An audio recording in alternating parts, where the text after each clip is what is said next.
start your rehearsal, tap on the deck that you want to rehearse on the Present Pal home screen. Then tap Rehearse.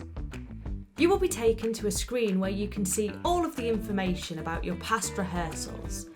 But if you've created a new deck and this is the first time that you're rehearsing it, then the page will appear empty.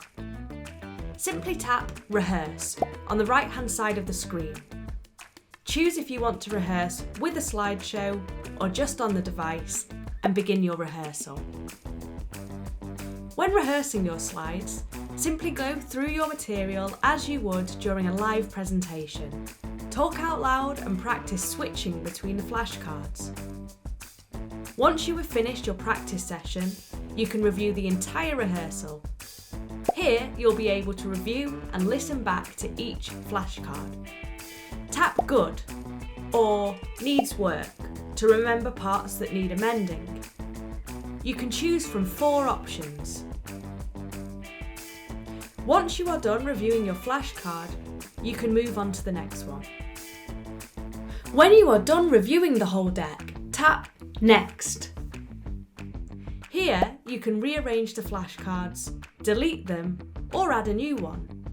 And you can also edit your bullet points by tapping on an individual flashcard.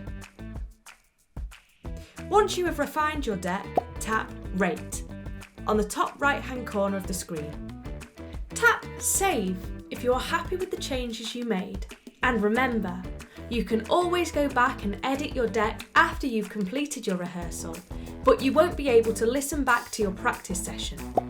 The final stage will allow you to self-assess by reviewing your rehearsal on timing, content, memory, and speech. Simply rate your performance based on how you feel about it. You'll be able to compare data from different rehearsals and track your progress. Well done for taking the time to rehearse. This is a key part of the presentation process, and now you're ready to present like a pro with Present Pal.